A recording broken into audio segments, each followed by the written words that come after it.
I've taught kids, there's even a barakah of a place. If you fill your house up with a lot of dhikr of Allah, if you fill your house up with tilawah of the Quran, if you fill your house up with dhikr and remembrance of Allah, of salah, of tilawah, of meditating, or being someone that is good, who's doing something halal in that house, you haven't got harams in that house, I can guarantee your house will have barakah. Guarantee. I'll give you an example. Try this. Try spending, go to a masjid where there's a lot of good actions going on, and spend time in that masjid. Spend an hour in that masjid. And then go and spend time in another center or another place and spend an hour there, and start to think what felt more. The hour is going to be the same, but what feels more is when you're in the masjid, I can guarantee you I've spent a lot of time in the masjid. And when you've spent time in the i'tikaf, go for i'tikaf.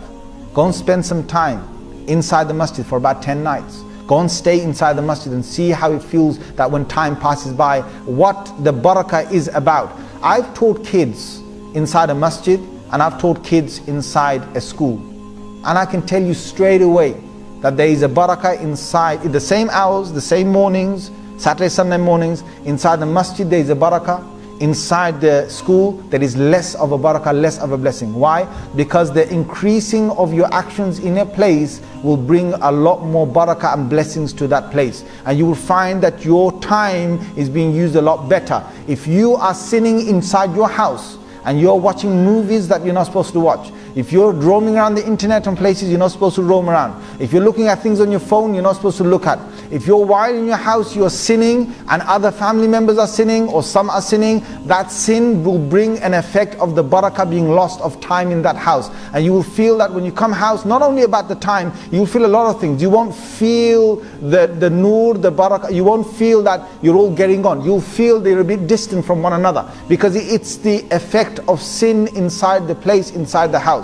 So what we need to do is, when you're with Allah Azza wa Jal, Allah says, Biyadil layli wan nahar. In my hand is the night, in my hand is the day. When I stick to what Allah has said, when I use my time properly, Allah puts barakah in my time. The Quran says, مَا يُعَمَّرُ مِن مُعَمَّرٍ وَلَا يُنْقَصُ مِنْ عُمُرِهِ إِلَّا فِي كِتَابٍ. In the 26th juz of the Holy Quran, Allah has told us that there is not a single person who will gain a part of their life and increase in their life. Now this is in ayah number 11 of surah number 35, surah Fatir. Allah says, مَا يُعَمَّرُ مِن مُعَمَّرٍ. No person gains an extra amount of life. وَلَا يُنْقَصُ مِنْ عُمْرِهِ. No person has an amount of life cut off, decreased from the actual amount of time, except I have written it in the book. What does this mean? My teacher Mullah Fadl Rahim Sahib, he said, when you do good actions, this tafsir of this ayah is, when you do good actions, Allah increases your life. Allahu Akbar. You're supposed to only live till 55. You end up living till 59 or 63 or 74. And when you do bad deeds, you're supposed to live till 74, but you die at 69 or you die at 51. Who knows what your real age was, but Allah increases life because of good actions, and Allah decreases life because of bad actions.